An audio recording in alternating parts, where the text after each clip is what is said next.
This morning we're going to continue on our journey through the Gospel of John. We're right now in the 8th chapter in kind of a series that we've packaged together under the title, I Am. And I felt this morning it was important for us to kind of pause a little bit to help us to better understand what's happening here in the context of John chapter 8, when we've been, breaking it down in bite-sized chunks and examining, in kind of these discrete particles of what is being said and what we can learn from that. It can be a classic case where we miss the forest for all the trees. You understand that? And so what I'm wanting to do this morning is to pan back, to take in a larger perspective of what's happening here in John chapters 7 and 8, so we can get a clear picture of exactly what Jesus is saying about who he is in this segment. And so what you first of all need to understand is that the statements that Jesus is making here in chapter 8 and extending back into chapter 7 are really part of this larger ongoing clash between Jesus and the religious establishment. And I use the word religious in the worst sense of the word. And this tussle between Jesus and the religious establishment it began way back earlier in John chapter 7, verse 10. So a whole chapter back where we were told, if you remember, that Jesus went up to Jerusalem where there was a religious holiday being celebrated in Jerusalem at the time known as the Feast of Booths. The Feast of Booths, it's still an important Jewish holiday, and it's called by various names. It's the Feast of Booths, or the Feast of Tabernacles, or the Feast of Shelters, or the Jews to this day call it Sukkoth. It's the Hebrew word for booths or tabernacles. And we can't take time this morning to unpack all the details of the Feast of Booths. And so what I want to do is I want to highlight just 3 significant points that will help you understand why Jesus said some of the things he said at the Feast of Booths, and more importantly, what Jesus was saying about himself in saying these things in the context of this religious festival. And so here's what you need to understand. The Feast of Booths was a week-long religious holiday. Religious holiday that lasted for an entire week. And if you want to draw up a rough mental image of what the Feast of Booths was like as a religious celebration, you need to think more along the lines of the 4th of July than a Good Friday service. All right? Think more like 4th of July than Good Friday. This week-long religious celebration was not a somber occasion. It was rowdy. It was rowdy. Don't think extremely long, week-long worship service. Think party. Okay? That's the context, just to draw in a rough mental image of the Feast of Booths. The Feast of Booths was in fact described by an ancient participant with these words: "For all the days our eyes saw no sleep, and for the nights were devoted to singing and dancing and merrymaking. One who did not see the joy of the celebrations has not seen joy in his life." All right, so in other words, this ancient participant in the Feast of Booths said, if you've never been to the Feast of Booths, you haven't lived. You don't know true joy. And so the Feast of Booths was a celebration. Well, why? Why was it a celebration? Why was it such a joy-filled occasion? Well, because very similar to the 4th of July for us now, the Feast of Booths was when the people of God celebrated being liberated from slavery. When they were celebrating being delivered from the tyranny and oppression and slavery that they experienced for over a 400-year period of time, slaves in Egypt. As you may know, if you'd flip back to the left side of the book, to the book of Exodus, or if you've seen the movie The 10 Commandments, right? You know the story. The people of Israel had become slave laborers in the country of Egypt.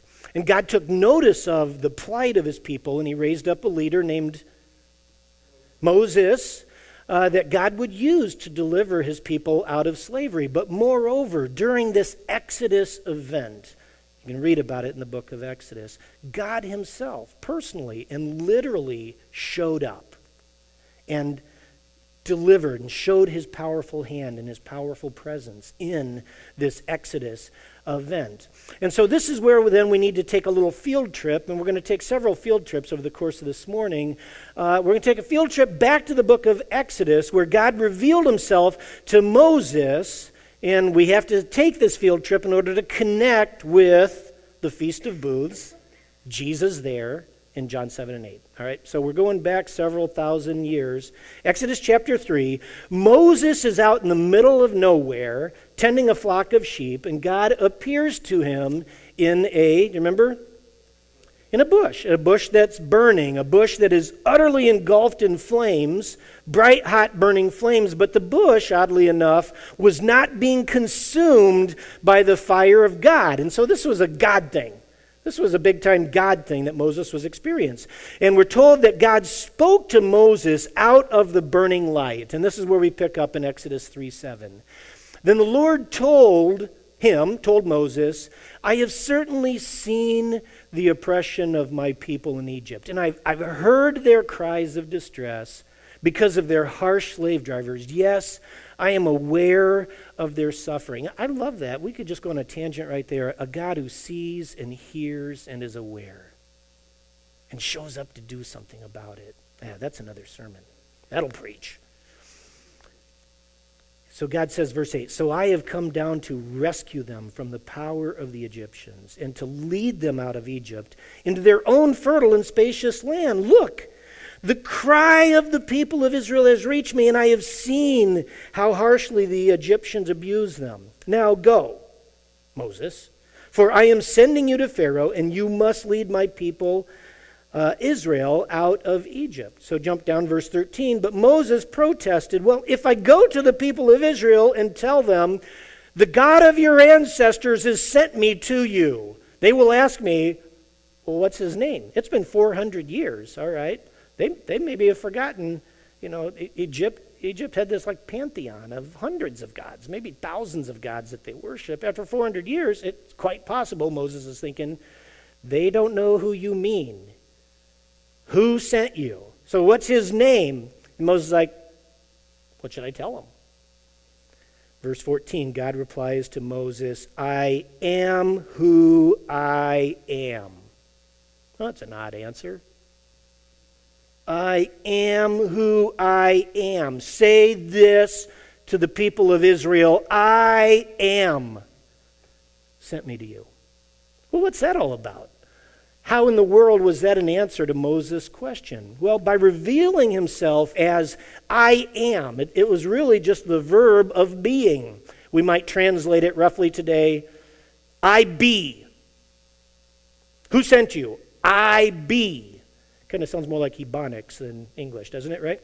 So by revealing himself as I am, God was saying to Moses and to say to the people of God enslaved in Israel, I am. I cannot be defined in reference to anything. I simply am. I am. I am without beginning. I am without end. I am from everlasting to everlasting. I am. Say this to the people of Israel. I am sent you. And so by revealing himself as the I am, God was declaring himself to be not this, but the uncaused, eternal, infinite, self-existent I am. Right? There's a lot of good theology in two simple words there. One in the Hebrew, I am.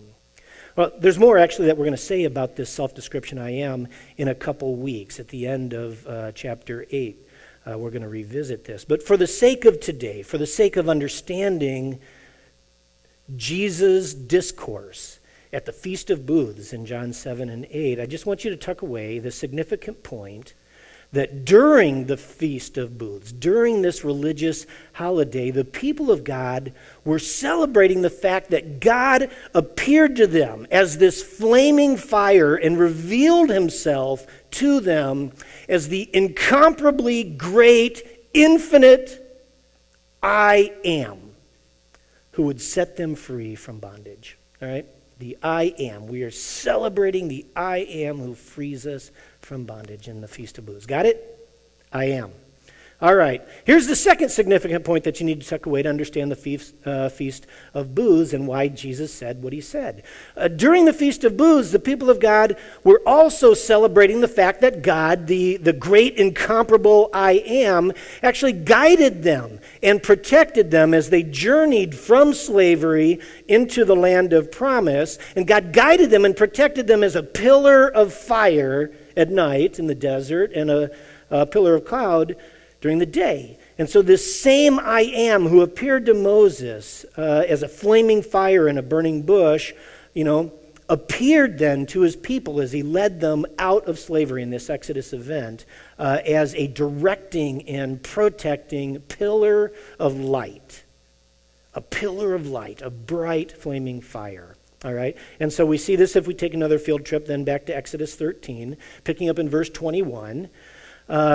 We read this. So by day the Lord went ahead of them in a pillar of cloud to guide them on their way, and by night in a pillar of fire to give them light so they could travel. It's God directing them in the dark with his light.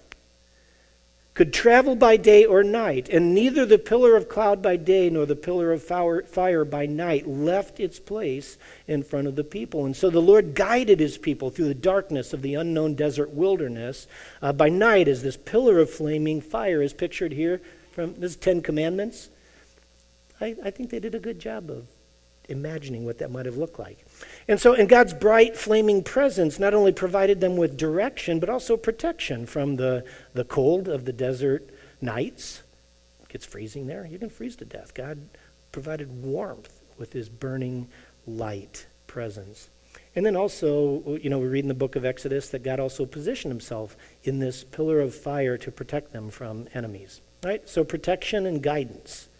The burning light of God, protection and guidance for his people. And so, with that in mind, we fast forward back to the Feast of Booths in John 7 and 8, where part of the celebrations included, as the ancient testimony, alluded to the fact that there's just these all-night celebrations with dancing and music in the temple courtyard that actually included like jugglers with torches. There's this whole light theme. Big, huge oil lamps that were just scattered throughout the entire city of Jerusalem that just lit it up at night. And then kind of the capstone of the night celebrations were these huge 2 oil-burning candelabras that sat on either side of the temple court that when they were lit, they just became these huge pillars of fire, right? At night. And it said it just lit up Jerusalem at night and spilled out into the rest of the city. And so the Feast of Booths was a celebration of and a reenactment of sorts of this burning fire and light of the incomparably great I Am, guiding and protecting his people, as a pillar of light in the darkness of night as he led them out of captivity, as he led them out of bondage into a place of promise. Right? Got it? So pillar of light, celebration, Feast of Booths, celebration of light. And there's more that we're actually going to say about this when we get to 12th chapter of Gospel of John. We're in 8. We'll be in the 12th chapter in a couple years. And Jesus talks more about this there, and that's where we're going to revisit this theme in full. But for the sake of today, I just want you to tuck away the significant point that during the Feast of Booths, the people of God were celebrating the fact that the incomparably great I Am showed up to them, appeared to them as their light shining in the darkness, guiding and directing and protecting his people. That's point 2. I am light of God. The third significant point that you need to tuck away about the Feast of Booths that will help you understand why Jesus said what he said and what he was trying to say, what he was clearly saying at the Feast of Booths. You have to understand this, and some of you have heard me teach on this in the past. The Feast of Booths actually culminated on the very last day. The climax of the festival was this ceremonial ritual where a white-robed priest would lead the people of Jerusalem from the temple outside the gates of Jerusalem to the pool of Siloam. And it was just this parade of mayhem, of dancers and singers and electric guitar players. Well, I don't think they had electric guitar players, but trumpet players. It was loud music and the jugglers, and they would just merry make their way through the streets of Jerusalem. The white-robed priest, a golden pitcher in his hand, he would go to the pool of Siloam. He would fill it up with water. They would parade all the way back up to the Temple Mount, enter into the court of the temple where the priest would ceremonially pour out this water on the altar. It's called the water pouring ceremony. It's still an important part of Sukkot today, the Feast of Booths, the water pouring ceremony. Why did they do this? This particular part of the festival, and don't miss the fact, this was a joyous, loud occasion. And this was not looking back at something that God had done in the past, but it was an event that was looking forward to celebrate something that God had promised he was going to do for his people in the future. And we can see really this promise of God pouring his water of life out on his people. It's all over the Old Testament, especially in the prophetic literature. And so if we look at any number of passages like Isaiah 44:3, we see that the prophet Isaiah foresaw, he was squinting into the future, and he saw this day coming when God would pour out life-giving water, a life-giving river of water that would cleanse and satisfy the sin-stained and parched, sin-parched souls of the human race. And so in Isaiah 44:3, we read this prophetic glimmer of a future coming day. For I, God speaking here, for I will pour out water to quench your thirst and to irrigate your parched fields, and I will pour out my spirit on your descendants and my blessing on your children. There's literally dozens of verses that look forward to this day of the water of God being poured out on his people. And so tuck this away. This is a significant point to help you understand that during the Feast of Booths, the climax, the very last day, the coup de grace, the finishing touch of the whole celebration was this water pouring ceremony celebrating the fact that the great I Am, the directing, protecting light of God, would one day return to his people and pour out the water of his Spirit upon his people to save them and cleanse them and satisfy their souls. All right? So let's pull this all together just by way of review. The Feast of Booths then was this vivacious, week-long, rowdy religious festival in which the people of God celebrated their deliverance from bondage by who? The great I Am. By the great I Am. And they celebrated his guiding protection with all-night music and dancing under, the darkness, piercing, flaming light of God. Right? It's part of the celebration. Flaming light, celebrating great I Am. And then lastly, a celebration that anticipated the day when the Lord would pour out the living water of his presence upon his people. Great I Am, light in the darkness, living water. This is what's happening for an entire week in Jerusalem in John 7 and 8. And so with that background in mind, we return to Jesus. He's standing in the middle of Jerusalem, in the middle of the party in John 7 and 8. And in John 7:37, we read what happened in the middle of this rowdy celebrating and anticipating. So on the last day, the climax of the festival, what was the climax of the festival? The water pouring thing, the water pouring parade. The Apostle John is giving us a very specific time marker here. On the last day of the Feast of Booths, at the climax, The water drawing ceremony, anticipating the river of life, the living waters of God being poured out on his people. Jesus stood and shouted to the crowds, "Anyone who is thirsty may come to me." What did he say? I mean, you can just imagine this hush falling over the crowd. What did he say? All right. Jesus says again, "Anyone who believes in me may come and drink, for the scriptures declare rivers of living water will flow from his heart." And so make no mistake about it. Make no mistake about it. At the climax of the Feast of Booths, when the people of God were watching the priest pour this golden pitcher of water out on the altar, anticipating the day when the Lord would pour out his life-giving, soul-cleansing water of his Spirit on his people, Jesus stood up and said, I lost that hour of sleep, and now my words are still back there. And I just kind of ruined the momentum. In the middle of all that, Jesus stands up and says, this water of life, guess what, everybody? I am He.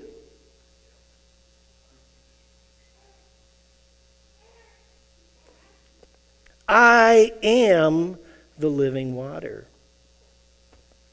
Right? The crowd did not miss the point. The crowd did not miss the point of connection. Jesus was claiming to be the living water of God. And we're told a few verses later that it stirred this heated debate among the crowd. And the religious establishment dispatched guards to put Jesus under wraps. Go get that guy. They didn't miss the point. Jesus was crystal clear. It's me. John 8:12, still in context, John 7, John 8. It's all, taking place against the backdrop of this week-long Feast of Booths. John 8:12, Jesus spoke to the people once more and said, "I am the light of the world. If you follow me, you won't have to walk in darkness because you will have the light that leads to life." The light of the pillar of God that led the people of Israel to the land of promise, to life, when they followed him as a pillar of fire. They're celebrating this, burning lamps throughout the city of Jerusalem. It's very easy for me to imagine Jesus kind of standing right beneath one of those huge flaming oil candelabras saying, "This is cool what we're worshiping.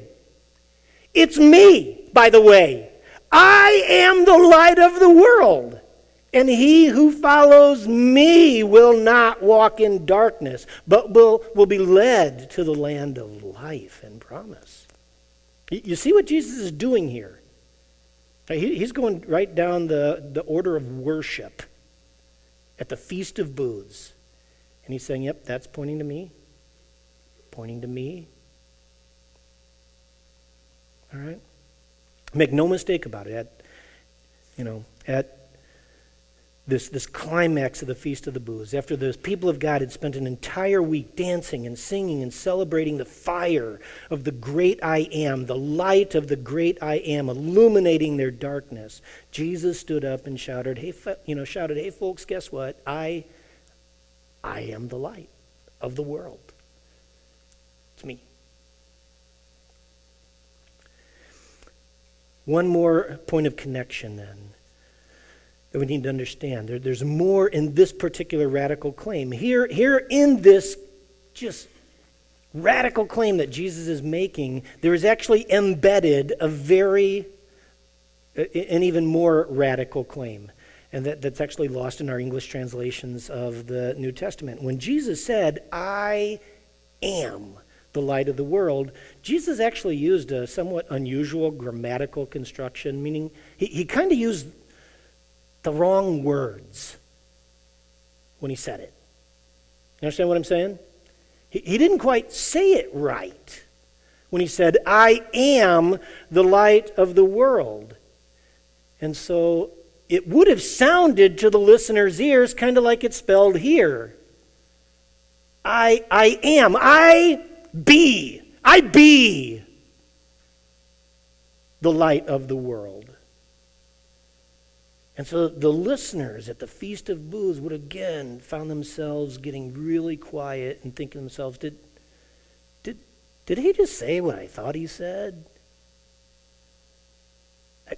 Why? It sure kind of sounded like he stumbled on his words. Maybe it was daylight saving times there too. I think he stumbled on his words, and he accidentally said, by the way, I am the great incomparable I am. It kind of sounds like it, but nobody made a point of it. And so a few moments later, in verse 24, Jesus says this: if you don't believe that I be, that I am, you will die in your sins. And again, Jesus here threw out the words in a way that's not quite right. He said it wrong. He didn't use good grammar. All right, so this time they couldn't let it ride. Like, you keep saying something wrong here, Jesus. Who are you? That's what they asked. There's a reason why they asked that question, because Jesus was telling them.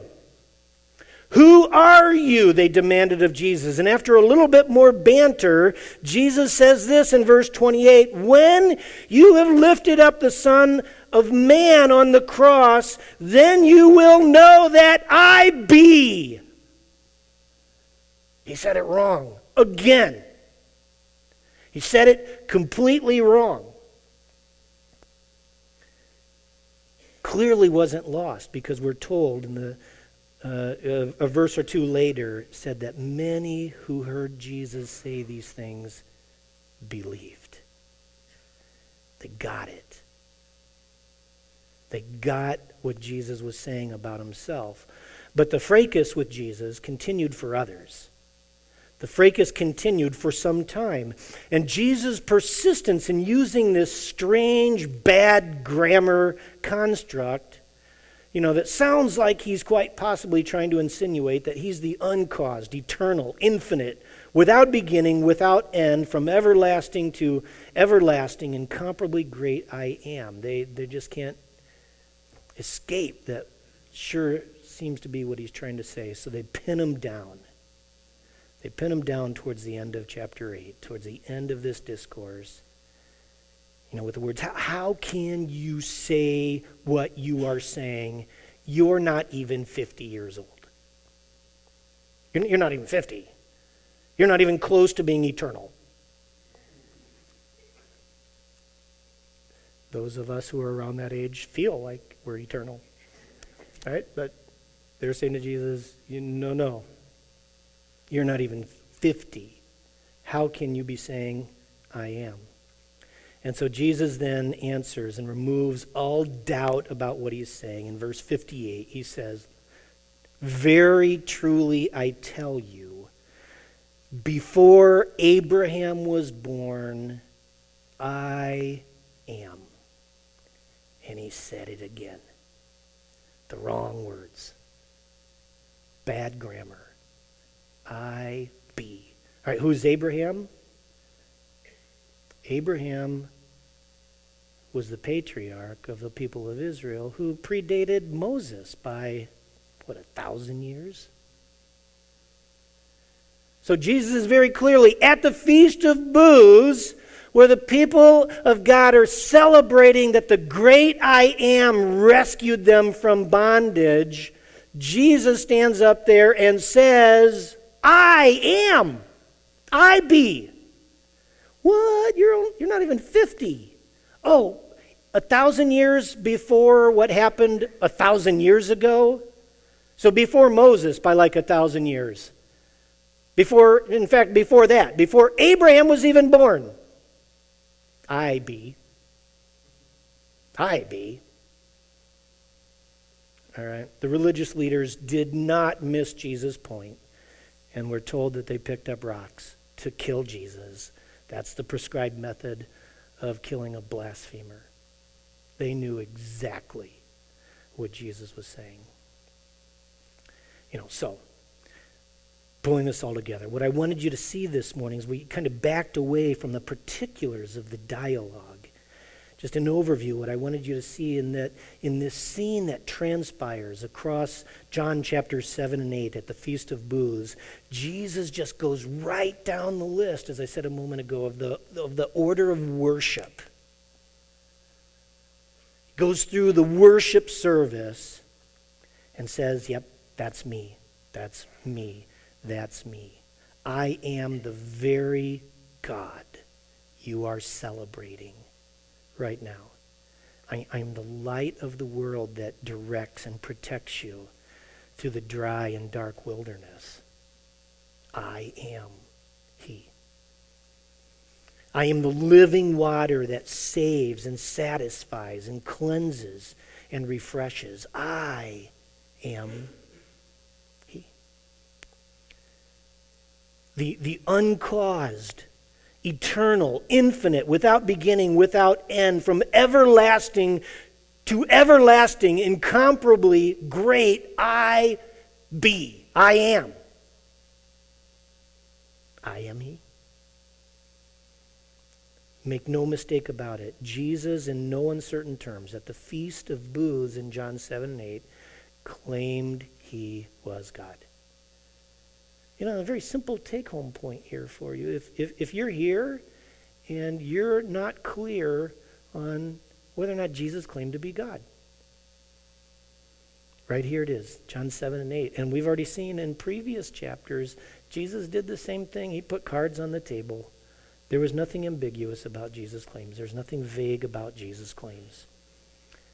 If you, Christian, are in a dialogue with somebody who said, this is the thing about the Christian faith, Jesus never actually claimed to be God.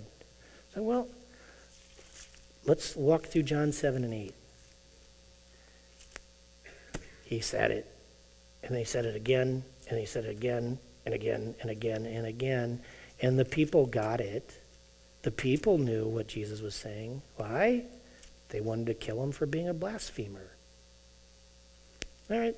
Jesus claimed to be God. Make no mistake about it. Jesus claimed that He was God. And so I just want to wrap this up then, to take it just beyond, being kind of a, mere historical point of curiosity. What does this mean for us? What does this mean for us? It means, first of all, that a man named Jesus, a man we call Jesus Christ, drew a line in the sand of world history. He drew a line in the sand of world history and said, I am God. And if you aspire to be someone who is a worshiper of God, there's only one side of that line that you can be on. There's only one side of that line that you can be on to be a worshiper of God. You must be a worshiper of Jesus. The great I am, the uncaused, the eternal, the infinite, without beginning, without end. Great I am. And if you've never dealt with that line in the sand in your life, I want to invite you to bow down your life this morning to Jesus as God. First point of application. Second point of application, if you find this morning that your life is dry and parched, and you might be dry and parched regardless of what side of that line you're on. You're dry and parched, you just feel like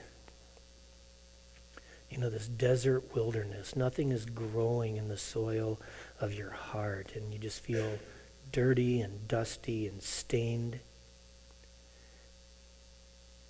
Jesus invites you this morning to come to the living water and drink and find satisfaction for your soul. Come to Jesus, the living water, this morning. Bow your life before the great I am. Third point of application then is if you find this morning that your life is lacking direction, you kind of feel like you're just wandering in the dark. There's no clarity. The trajectory you're on is not leading you to a promised land of life. You're being attacked in the dark by enemies that you don't even know where they're coming from. But they're winning the day. They're winning the night. You need to come to the light of the world. You need to come to Jesus. You need to bow your life before the great I Am who is the light of the world. And if you follow him, you will not walk in darkness, but you will walk in the light that leads to